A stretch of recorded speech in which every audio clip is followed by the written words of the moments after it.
Welcome back to Femme Futurists Society. I've decided this past week that this series is the thing that has probably kept me the most sane during this pandemic period. And we are dating these as like August, I think it's the 18th, because the world changes every single day. But in doing this series, I get this wonderful opportunity once or twice a week to spend time with someone like I get to today with Carin Ism, which is a really fascinating global futurist who has a perspective that often is aligned with mine, but comes from a completely different point of view or just a different set of experiences, and is expressing it in her own unique way. So thank you, Carin, for being part of our conversation series and letting us know more about your work.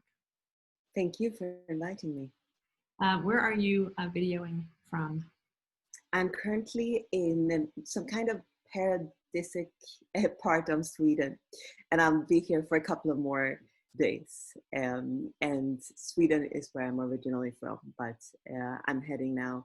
I'm going to drive through Europe and look at some interesting spots because I'm on the hunt for locations for what I'm doing next, which I think we'll get into. But will get into, but just the fact that you're actually leaving home is very exciting to hear, because we are still, we're in Texas, and very much still in a not lockdown, but certainly sheltering mode, right? And the thought of getting on planes and traveling still seems very far away. So it's nice to know that life is rebounding there. Yeah, Sweden has had its very controversial policy. I've been in the Netherlands for most of the Corona period, but there are a lot of learnings here for sure when it comes to how different we react depending on what the government says and how freely we're able to reason and who we decide to listen to and so on. So this has been theoretically a very fascinating period from a governance standpoint. Well, I was going to say, it's almost like a giant lab for your work, right? Yeah. The fact that you can see the thing that's happening to everybody simultaneously, and then the reactions be so different across geographies, leadership, mindsets, etc. So tell us a little bit about your journey, like what you do now, or how you frame, like, do you describe yourself as a futurist, as a foresight executive, as a governance expert? I would say a governance futurist or a foresight practitioner focused on governance. That's the longer frame for sure. I am the founder or one of the co-founders of the Future of Governance Agency.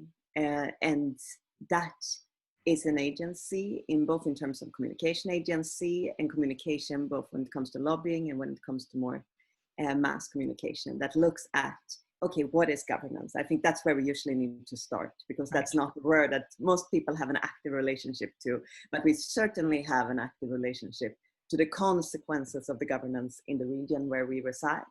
And so the way I usually explain it is that I'm a power nerd. That's my, or you could even say somewhat obsessed with power, not necessarily having it, but I would also say most people might actually be obsessed with power when you start to look at what that means. Because power is the capacity to materialize your will, or to influence other people to materialize your will. And so governance, that's the structure that we make for who gets to materialize their will, at what point, under which circumstances. And when you look at society, you can always look at just what is the governance, who has power, in what circumstance, and what does that manifest.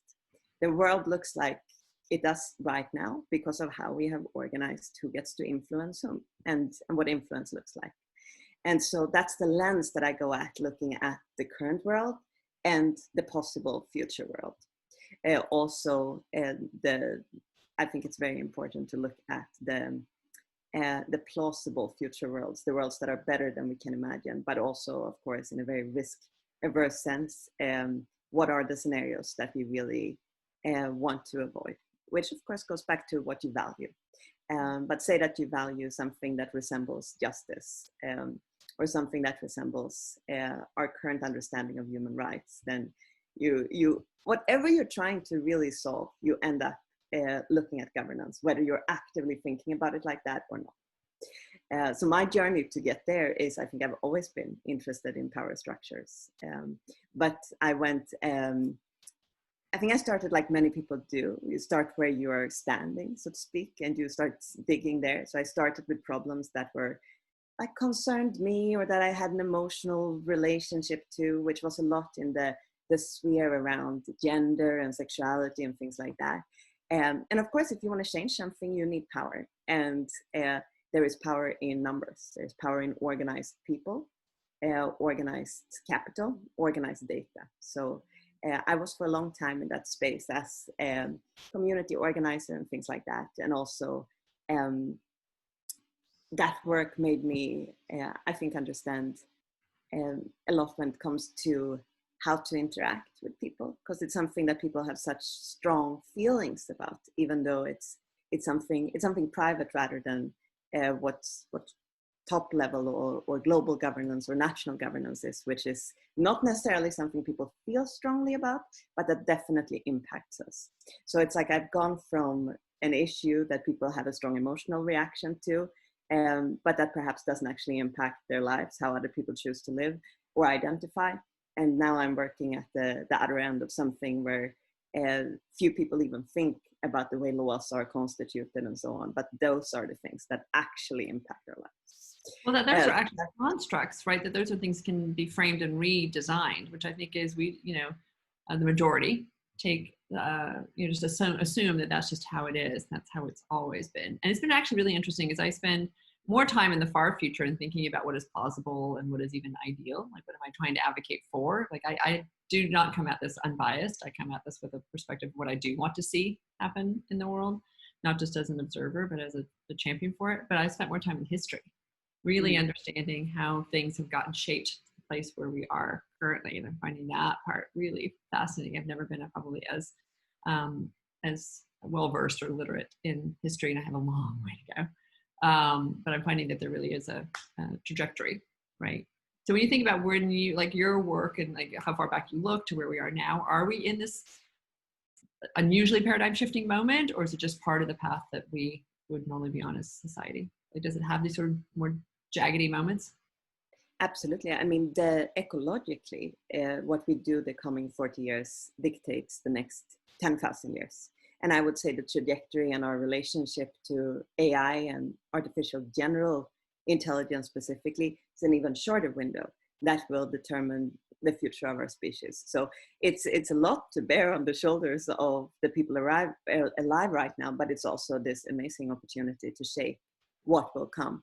And I think it's one of those things when you think about being called to something, I think we have a lot of narratives that say, one person is called to do this big thing. But I think in this case, it's the generations alive right now that are actively being called.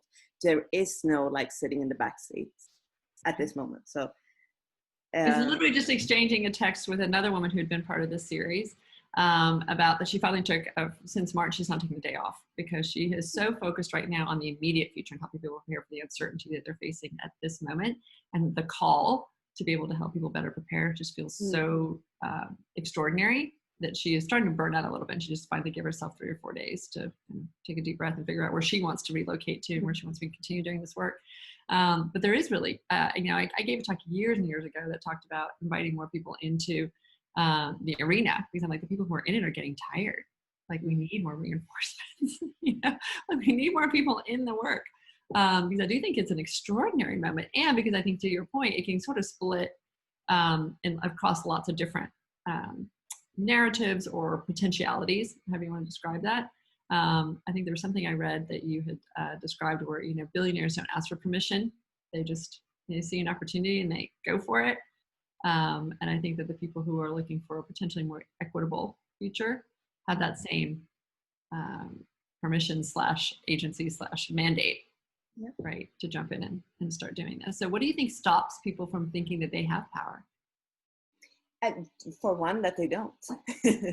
I think individuals, unless you have something that is a large number, whether that is data because you have a company that is collecting data, whether it's that you have accumulated capital, if you are just one person, no, you don't have power. But that's why we have to, and I think each generation does, and these generations alive now just must rediscover the power in organizing, because that's the key. If you want to do something and you just yourself, it's nothing. And particularly you're up against such strong and big machineries. But as soon as you join forces with others, then you're strong. And I think it's particularly important to do it now, before we have a completely automated workforce. And the exact trajectory for that is uncertain, as we know, but I think it would be very unrealistic to think that we'll have waged labor and the distribution of surplus that we have now in 20 years. This is going to seem like a completely different model. And so while keep going. No, so while we still have that bargaining chip, we have to use it. And while we are connected, I think if the last century was defined by the monopoly of violence, that idea that you have states, I mean, it's not just the last 100 years, it's the last 200 or 300 years, where you have this idea that you give a central entity the right to use violence and force. And that is how you back your laws. That is how you design your markets. Like, that is what is underpinning our current system. Now, what I would say is that what we're going to go into now, something that will be equally defining, will be not the monopoly of something, but the asymmetry of something. And that asymmetry is the asymmetry of prediction. So not asymmetry, but asymmetry. No, together, asymmetry. Okay. That are asymmetrical. Okay. And it's the asymmetry of who can predict who, which behavior. Right. And so depending on your data set, depending on your algorithm, you can predict things with more or less certainty, or no certainty at all if you don't have access to that. So just like we've had these arsenals of weaponry, we are now seeing arsenals of data that make prediction possible. And so that's what I'm, just like with wage labor, we have this like moment where we still have like where the person on the street still has an economic value like that. In a similar fashion, we still have a movement. We still have the capacity to move, which we will not have when the prediction algorithms don't just know like what we want to buy, but deeper understands where there is a budding resistance and knows how to shut that down at a very, very early stage. And wow, so that's profound thought, worth taking a deep breath to really think. Yeah, I think that's science fiction, right? That is what they all show, is that we will end up having the loss of personal agency and even freedom of thought, to be able to your point, freedom to organize and collect with other people. So I just I guess that is where my wishful thinking comes in. I keep thinking Handmaid's Tale is just some crazy story that somebody wanted to write, as opposed to the reality of what could happen. But and I would say has happened. If we look at who is using this technology so far, or already, it's being used. It's just that the granularity and the combination of mass surveillance and tailored surveillance. It's becoming more and more granular and more, therefore precise, and able to pinpoint things when they are small. Like sometimes it's just like sometimes you have Google knowing that someone is probably pregnant or going to divorce or whatnot before they themselves are cognizant of the process. And in a similar fashion, like knowing that you have resistance in you, or that you have an idea of another way of living in you. Sometimes you might not be aware that you have that seed. And then the question is how early can you nip that in the bud if it's not within your interest that grows into something that's strong. Wow.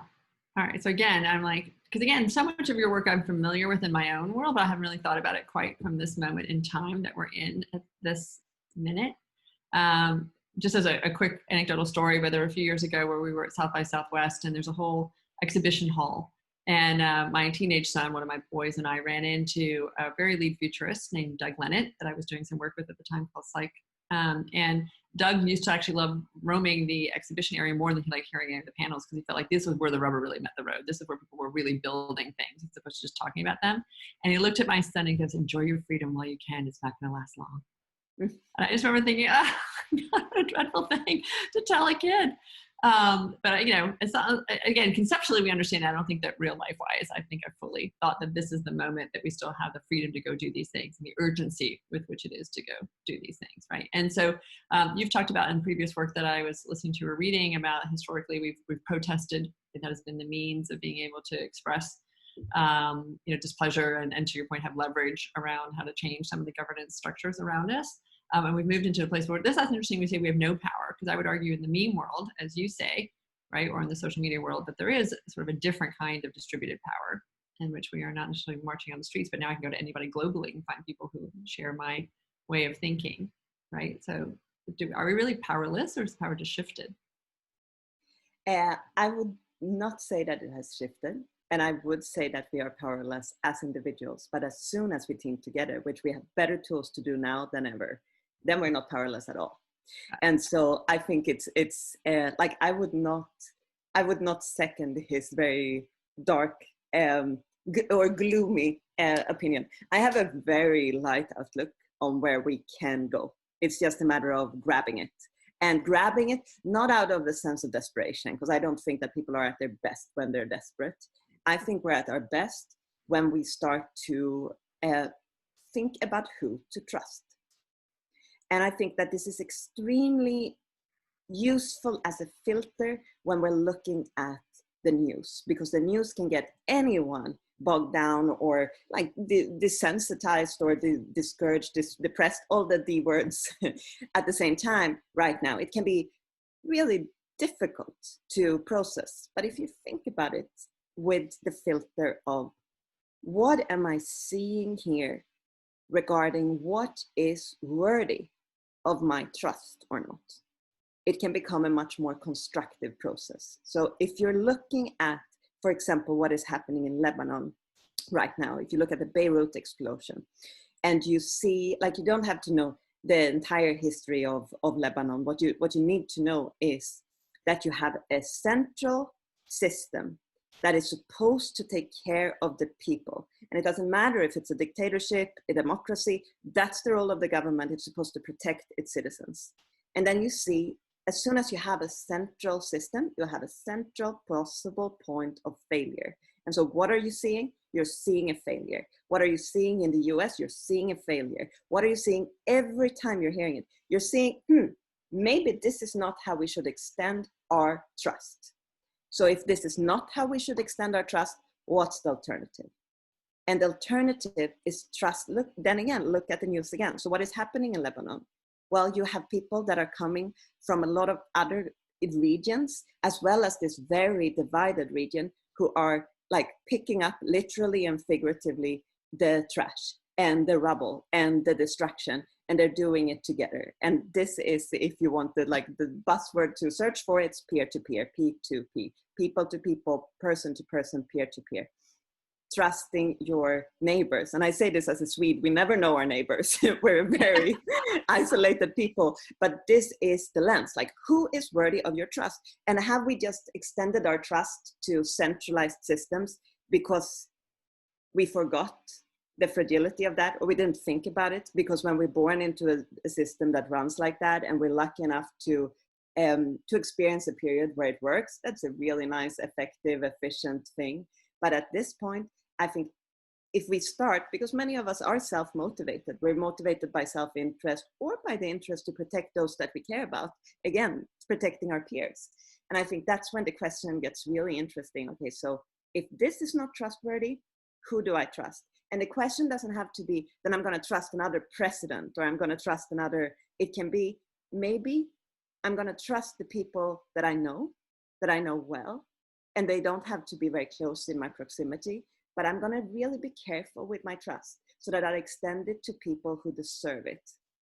And that does not have to go through the existing structures of governments and legislations. It can go, it can circumvent that.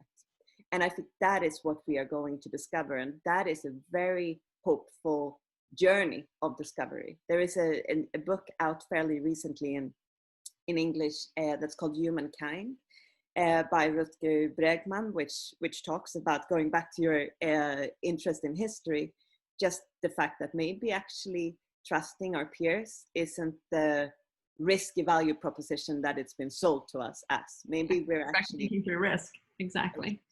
Yeah. And if it's a peer that lets you down, then the cost of that is negligible. Whereas when it's a centralized system that you rely on for all of your necessities, for healthcare, for keeping a pandemic contained, whatever it might be, the stakes are significantly higher.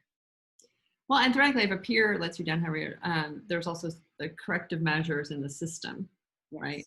Yeah. That make it less vulnerable that happens, or repeatable, or because there's always if you go back to the recent history and eBay and the founding of eBay, when people were like, there was no way that you could like buy something from another person and trust that they were going to send it to you before you paid them, or you paid them before they sent it to you. Like that whole model just seemed to be so confusing for people, or they assumed the worst of people in that model, and it turned out that there's a very, very small percentage of those transactions that don't go well, and if they do, there's a way of being able to manage them, right? Which then led to confidence in building so much of the other, not necessarily peer-to-peer, but certainly more platform-oriented things, where it's Uber, Lyft, or Airbnb, or whatever those things are. So now we're ready, I do think, for this generation that would be moving past that, those things that are still central, those are still organized through a centralized system, right? So I think the question I have for you, as you look at where we are right now, so all that theoretically has been available to us forever, right? But what is it about the moment now that makes that idea of peer-to-peer trust scalable, right? Well, a couple of things, but this is where, and I know that this is a word that makes people flinch because it's been explained by people who should never have gone into pedagogical things. But of course, part of it is blockchain. Part of it is that we have a way to share value where we don't even have to, because one of the weaknesses of peer-to-peer used to be that as soon as it was outside of the people that you knew personally, it got really tricky because you didn't know who to trust, and that's why we had institutions that sort of brokered the trust and who we were asked to trust instead. And therefore we could scale societies so that we could actually trust strangers, because we didn't. We trusted the bank or the government in between. But that is, and I think that the problem with blockchain explanations is that people think they have to understand it mathematically or like deeply. The one thing I think that is important to understand, to see the value proposition that blockchains come with, is the difference between, I usually, when I was still speaking for large groups of people, when there was still such a thing, I used to take a glass of water and say, either if you want to validate if I have given this glass of water to you, then we can either have someone put that down in a tally, in a register, and then we know that happened, at what time it happened, how much water was in it, whatever. Or we can have the group of people raise their hands if they saw this transaction happen. And the difference is, of course, that if you just have this one person representing the bank or the government that keeps the register, then it's very obvious who to bribe if you want to change something. It's very obvious who to compromise. Whereas if it's a group, much harder. And that is what is possible on the blockchain. You have the thing called decentralized validation. And just, I think that is really all you need to know, like that there is an alternative to instead of putting an institution in between people, you can put a blockchain. And then if you want the mathematical explanation, plenty of opportunities online, but like that is the function.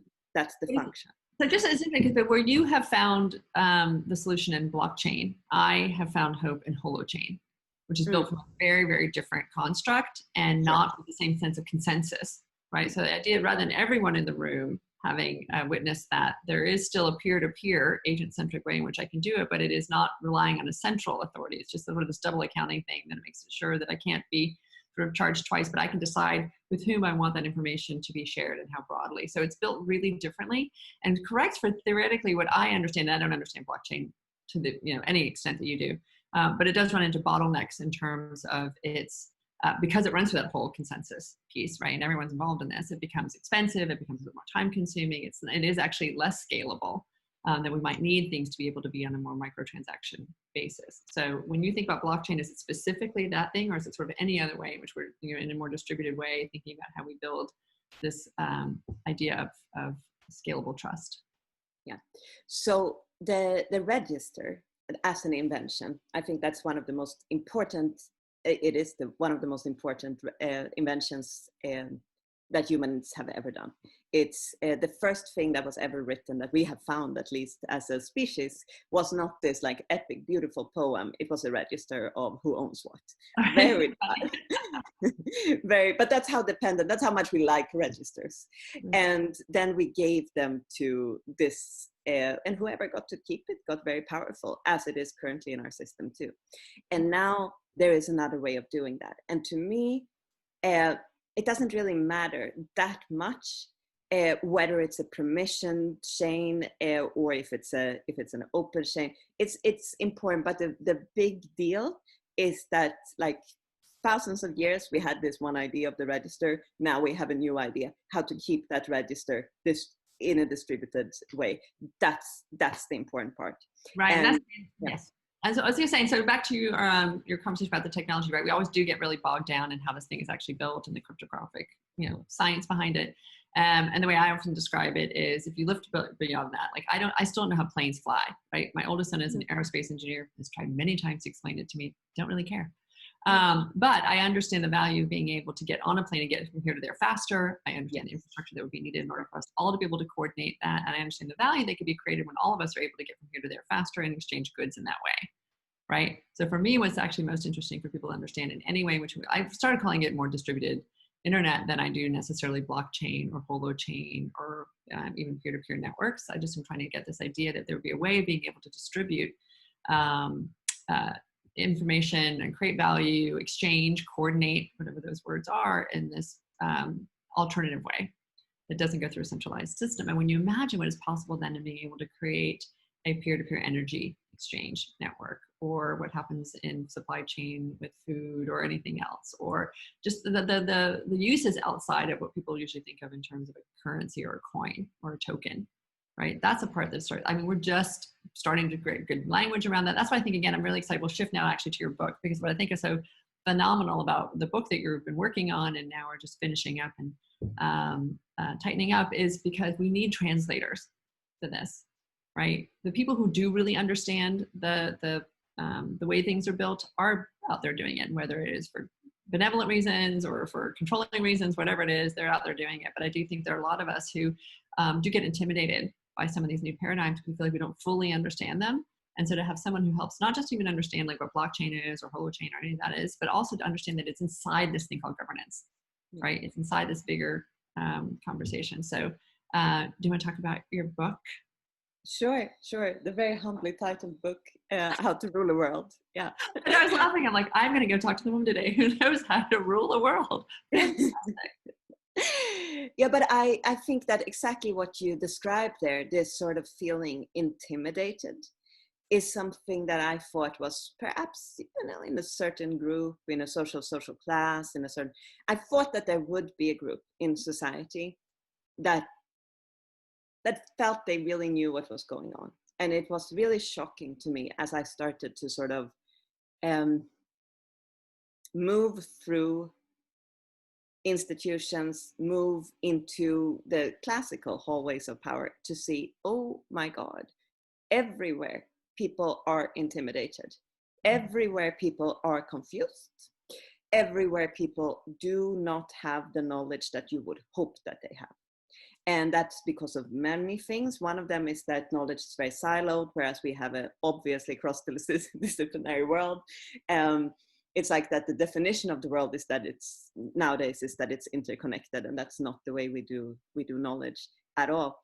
And so what I started to believe was that we have to have a retake, like a crash course of what is society. Because I realized that no matter who I turned to, no one could really explain it. Like, even if I turned to political scientists, they were like, yeah, and then there is this tech thing going on. And it's like, no, that's not the tech thing going on. That's the new power grab. That is what is, that is where the new dependencies are being shaped. And so this is that crash course, and sort of the like the amalgam of everything that I saw during a lot of work in a lot of different institutions, but also in different fields. This is an attempt to like, okay, what's the crash course, so that you can get it in order to just feel empowered. I mean, that's a word that we use very lightly, and we use it for a lot of things. But when it comes to going back to your comment on the very emotionally empowered billionaires who feel comfortable grabbing power at this moment where it's where things are changing, there is no reason that just because you were good at turning a profit or good at having other people provide value that you could accumulate, there's no reason that you're more qualified to construct a society because that was your skill. Like, that is not a qualification. And it might not even be that you were the one who knew how to do that. You might have inherited the beginnings of what became that. Like, that is not a qualification to build a society.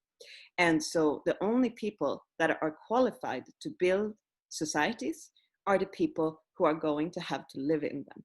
And that's why we have to go into, urgently have to go into an era of experimentation, where we try different societies, where we sandbox, so as the buzzword goes, but where we try different things, and where we don't necessarily at all have to find one size fits all, where we rather can try things that fit different groups. And that's why I'm so excited about the idea of digital jurisdictions. And now I'm going to say something that first is going to sound really foreign, I think, but if it's okay that we... I want you to push it as far as you want to push it. There's nothing... So the decoupling of territory and jurisdiction. Now, to understand that, we have to know, like, what is territory and what is jurisdiction. But territory, that's what we live on. And as long as we are embodied being, we need it. We need it for our food. We need to have a place to, like, love and play and do whatever we want to do. Jurisdiction is the rules and the way we enforce the rules in order to, like, play nice together. And so that is currently tied together. So when you move to another territory, you move to another set of rules. And that's the way we've been doing it for a while. Not always, because religions that are quite mobile, they have their own sets of, this is the way we're supposed to live. These are our rules. This is the way we enforce them. So this is not completely new. But what's new is that every single day when I pick up my phone and I, like, go on Facebook, I enter into Facebook's jurisdiction. It's just they have not been given any of the demands to make that jurisdiction one that the people who have to live within those rules can impact. There is no due process to be a part of creating that world that you live in that's digital. And so one of the reasons that we have war, arguably the reason we have wars, is that territory is scarce. Physical territory is scarce. And so people who want to live with different rules, they go to war to have more territory to put their jurisdiction in.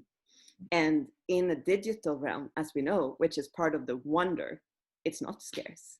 We can have endless jurisdictions in the digital world. And right now, during Corona times, we are obviously even more digital, and it's still not that fun. It's still not that, I mean, it works, but it's not fun. It will be fun. It will get really, really fun as immersive technologies make it fun. I think for anyone who's tried just one of those virtual reality experiences where you paint, I think that's the most spread out one. And it's just amazing and, like, awe-inspiring. If you imagine that what you're building there is your house and you actually live in it and it feels like your actual house, being able to create societies will become something very different than having to construct a house and buying land. And land is not, if we can live more and more in lovely digital worlds, like absolutely lovely digital worlds, then this scarcity around how many possible jurisdictions there can be disappears. So then you and I can. Ready Player One, like though, Carin, how do we not like? Because I was hanging with you all the way through the decoupling of territory and jurisdiction, and feeling as though that there will be multiple ways in which we'll be able to, again, to self-organize or coordinatedly, if that's a word, organize and sort of build, whether it's aligned around values and beliefs, which I think is a way that you talk about it, or and I share. But when you start talking there about going into the virtual reality experience, that takes it to a whole different level, not that level of conversation, but it's like, I don't know that I want to live in a world in which the only place that is aesthetically and socially comfortable is in virtual reality, right? Like, how do I make the terrestrial also as inviting? I think you're so right to hesitate and to stop me there, because there should never be, like, this is going back to who should you trust. You should never trust. You should never take my word for it. Go there when you love it, and not a moment earlier. You know, go there when you feel that this has earned your trust. You know, really earned your trust. And before that, the entire conversation about the decoupling is still relevant, because we can have that with governance services. So, for example, in Sweden, we have a social security system that is fairly built out. And I know a lot of people where you're currently in the US would really like to have it like that. But currently they can't, because, or you can't, because you are tied to that territory. Now, if you imagine instead that you can join forces with a population of the people who agree with the same scheme, and then you have that, is you don't have to vote to get like this one thing in this particular territory. You can say, well, hey, we're 500 million people who want the same thing. How about we de-risk each other's lives through insurance schemes that are quite all-encompassing? Or maybe you're not 500 million, maybe you are 20, but that works for whatever you want to construct. And you don't necessarily have to be in the same place. And this is something that I think is very, very likely that Facebook will start to offer. And I don't personally think that they are the right actor to offer it. But I think we're going to see companies, this is like, I'm careful usually about making predictions. I think as every futurist or foresight practitioner should be. But this is so much in not the writing on the wall, but in just looking at the patents that are being filed and just following, not the money, but following the patents. I think that's always a really interesting way to understand the future, like who is filing for which patents. And you can start to see patterns in the patent filing. And so what is the interest of a currency for a social media platform? Like, why did Facebook try with Libra, and what is going to be the next thing? I mean, it's going into governance services. And what is governance services to us? It's what we depend on for what we need and what we love. And so it's all about coming back to dependencies. And if there's one question that I think now that a lot of people have a lot of downtime, the little list that I would recommend that everyone does is, who am I dependent on for what I need and what I love? Like, who am I actually dependent on? Because you'll start to see, oh, okay, so I love some people a lot. I'm dependent on Facebook-owned communication to get to them. Facebook has the infrastructure of the people I love. Okay, so I'm dependent on Facebook. Like, who am I dependent on for the food that I eat? Okay, that's very long supply chains here. Is this really, again, have these entities really earned my trust enough for me to be in a dependent situation? Because if you want to control someone, that's what you do. You get something that they need or love. And so that is a scary list first, but it's only scary until you start changing it. And it is possible to change it. There are alternatives to change it. So I think that's very as again, like as a foresight practitioner, I think we sometimes have a responsibility to say, what's the alternative then? And the alternative here is to switch to platforms that don't have another agenda than just serving you. So use Signal instead of WhatsApp. It's like, it looks the same, it works the same, but it's a huge difference in terms of dependencies. And you can go to like nomoregoogle.com and you have a list of all the alternatives, and you can just, you know, make that switch. Or restoreprivacy.com also have. And I think a lot of the times the conversation has been framed like privacy, and privacy is important, and you know, I'm all for privacy, but the more important thing is power. And a lot of the times when you look at the privacy conversation, you can just look at, okay, but what's the dependency situation? And then you'll get one level deeper and you'll get closer to your freedom, which is what I really think people deserve to be. I love it. It's actually interesting. I was looking, you know, you gifted me the preview of the table of contents, even again, knowing that it's still a work in flux. And as I was looking through it, you know, years ago, I wrote down on a journal that I was going to write the book, the ideas from a dangerous woman.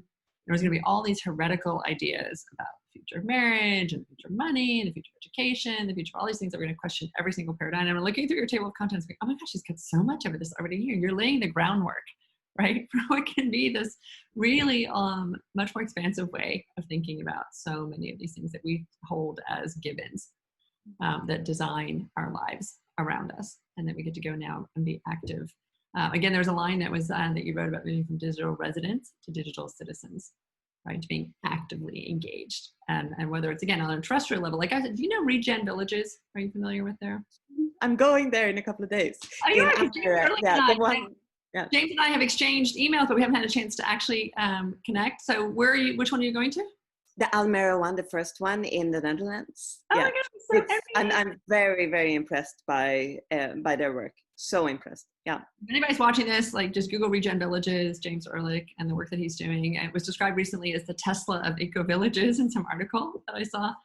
Which I think is an insult to them. I think they're much better than that. I completely agree. But I think for people to understand that, you know, we wrote off this thing called Tesla a zillion years ago, and now it's literally become 2 times as much valuable as anything else, you know, in their vicinity. So it's easy to discount that as being this quirky little thing over here, but I think it's got such potential, just in terms of how he's designed it and the funding he's got behind it and the intention around it all. Like, you know, when I think about where I want to live 5 or 10 years from now, that is where, like, I want to be there. Right. So that brings us, I think, to the aesthetics, how extremely important the aesthetics of the future is. I love this quote of the job of the artist is to make the revolution irresistible. And I think that is the job of the artist, especially right now. And I just leaving the steampunk and as pretty as that is to some of us, it's like I still am in my heart very gothic. Like I wore black for years and years and years, and my lipstick used to be much darker. But then as you saw things get dark and gloomy and difficult, I was like, oof, we can't afford this aesthetic anymore. It needs to look beautiful in a hope-inspiring, like utopian way, but a realist utopia. And I think that is what they're building too. There are a couple of architects, like the MAD architects, for example. That's an abbreviation. It's not that they are mad, but they are responsible for a lot of the most iconic new buildings in China, in Singapore, but also, like, for example, doing the George Lucas Museum and all of their architecture. I recommend Googling it so much, because that is a future that is actually gorgeous. And when people see a lot of these buildings, and one of the main architects behind it says that he refuses that it should be called futuristic, because it is here and now. It is being built here now. And a lot of those structures also, they build in greenery, and they build in chances either towards complete self-sufficiency or partial. And again, that's bringing you closer to your own emancipation and just less dependency on those long supply chains, which are very likely to be compromised from this impending turbulent era. But if you're living in something that is so beautiful and that is so nurturing to you, then things can fall, the existing structures can fall without as much of consequence on whether it is your physical survival or your mental stability.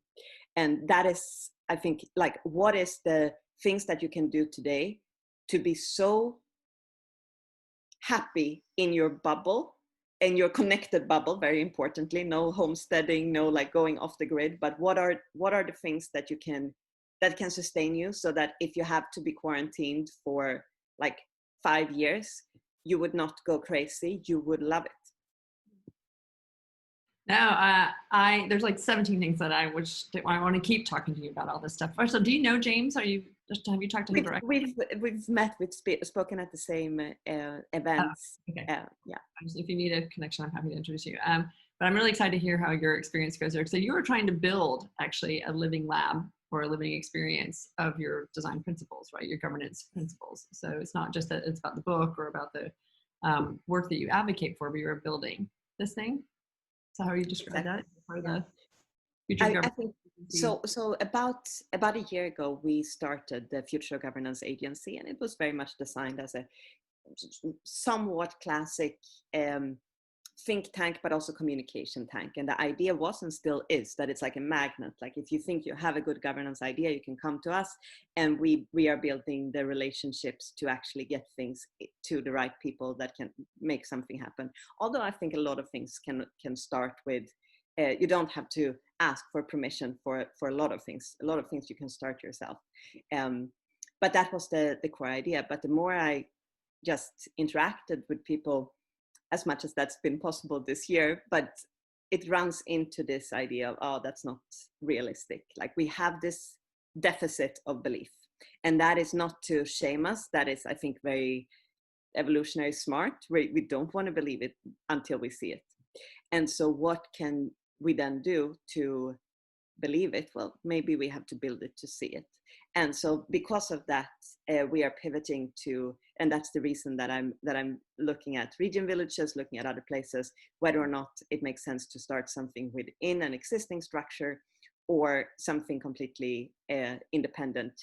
And we're looking at the Netherlands as a very interesting region for that, but we haven't decided completely yet. But the idea is to have it, idea sounds like it's just an abstraction. It's very like worked out, but the concept is to have people who live it at the same time as we broadcast the ideas. So that if you are looking for inspiration and you want to do it yourself, you can sort of follow along or just join at any time. Yeah, back to again being the translator right across these things, because I think that again what Regen Villages has potential to be is extraordinary, but you feel like a few people are going to be inside that experience early days, and so to be able to be I don't want to say broadcaster, it sounds really awful, but the idea that you're able to share that experience more broadly with people who are curious about it and are leaning in that. There's a bunch of people actually in that world that at some point maybe offline we can exchange names. Because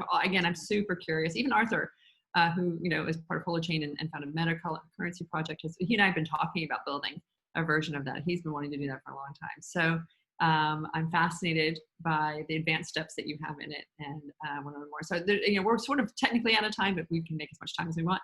So I just want to ask one more question, which I think is really profound in all this. We can talk about emancipation and about these ways in which we can redesign jurisdiction and governance, whatever. There are current power structures who would find that very threatening, right? And not the way in which they would want us to behave. So how do we navigate what will be, because I think part of what's going on in the United States is like this last gasp for like control and power, which we should all have been prepared for, and not be so shocked by. Although I will tell you every day there's a headline that still continues to shock me, but it is part of the experience, right, of this shift. So is that something that the wave will just sort of roll past, or is that something that is actually a really looming threat that we need to learn how to be more successful in navigating?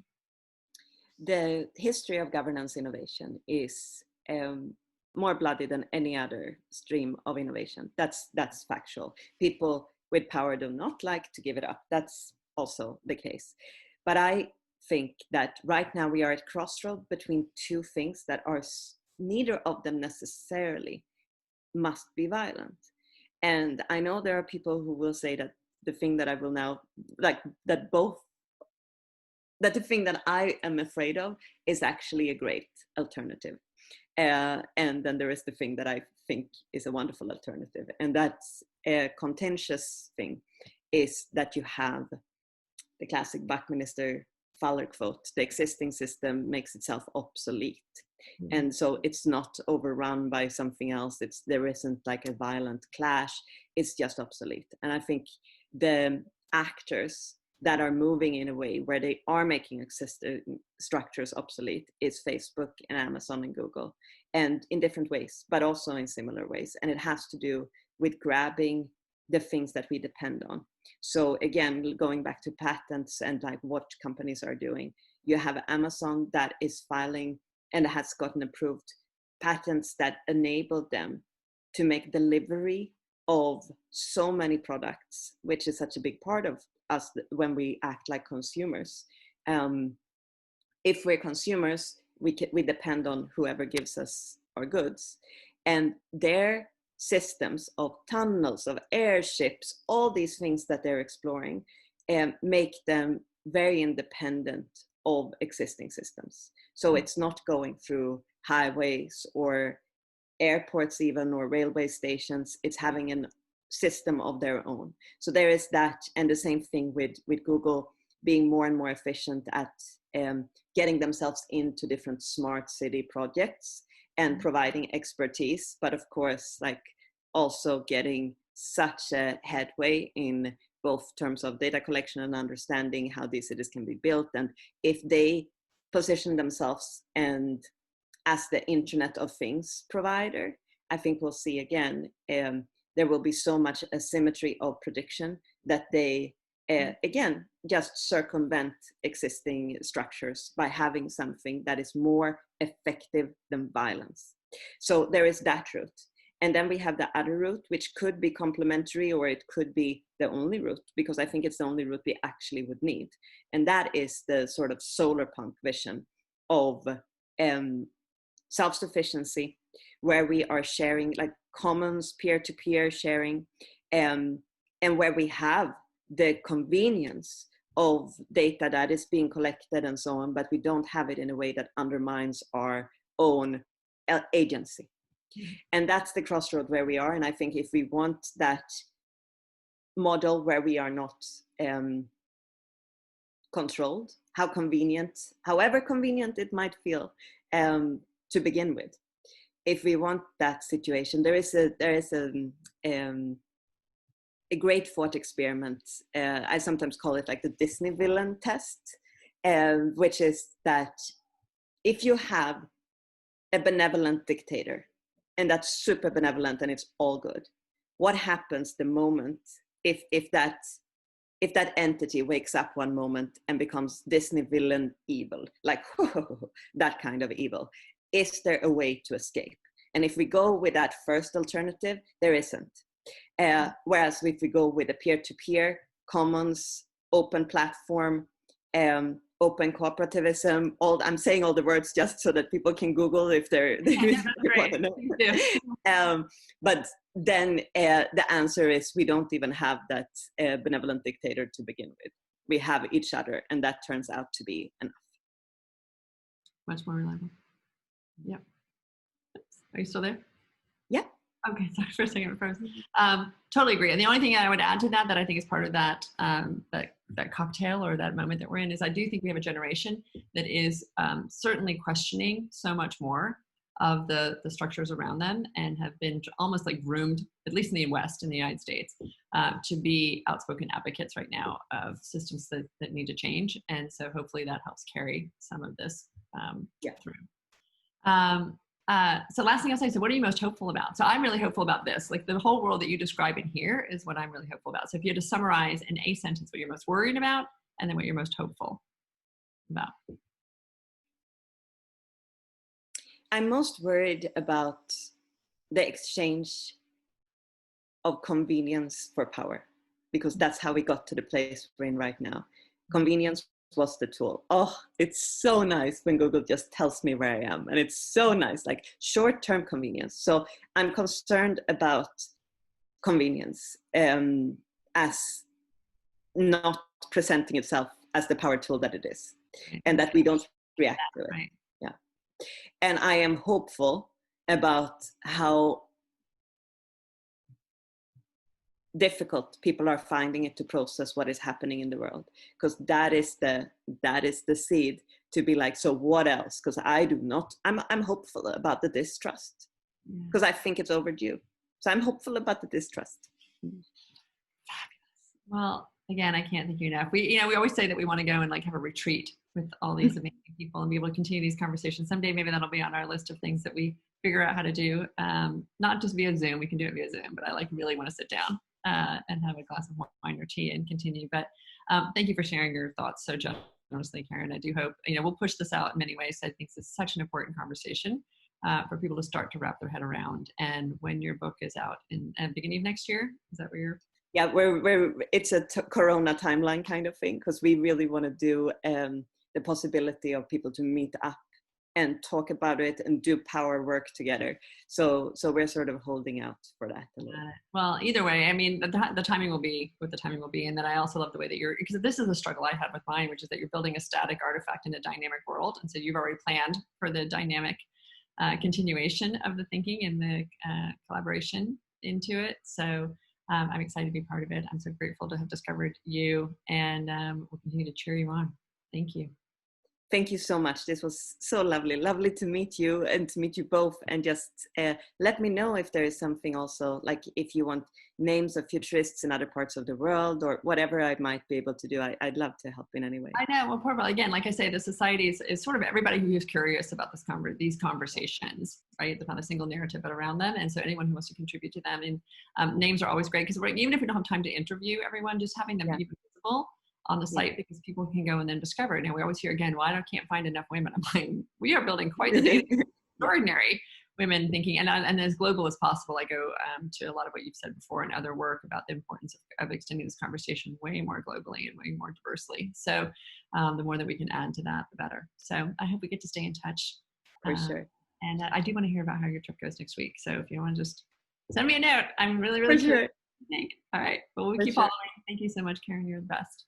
Thank you so much. Bye. Bye.